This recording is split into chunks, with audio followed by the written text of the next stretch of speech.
I want to ask you more about Donald Trump in a minute, but again, whether or not he's telling the truth, you're telling the truth, they've already talked about the situation with the Russian ambassador. First you said you didn't have a meeting, you didn't have any conversations, then you had to kind of walk that back and explain that there were meetings, that there was a telephone conversation.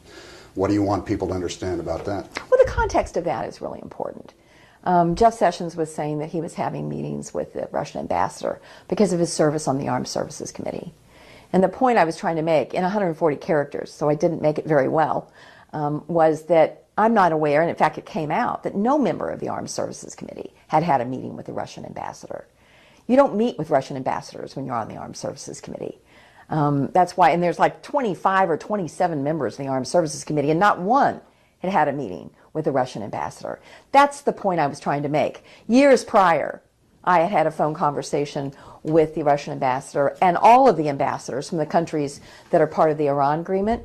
And years prior, I had gone to a celebratory dinner for Jim Symington, Congressman Jim Symington, who was being given an award for the work he'd done on Russian-U.S. relations. And yes, that was at the ambassador's residence.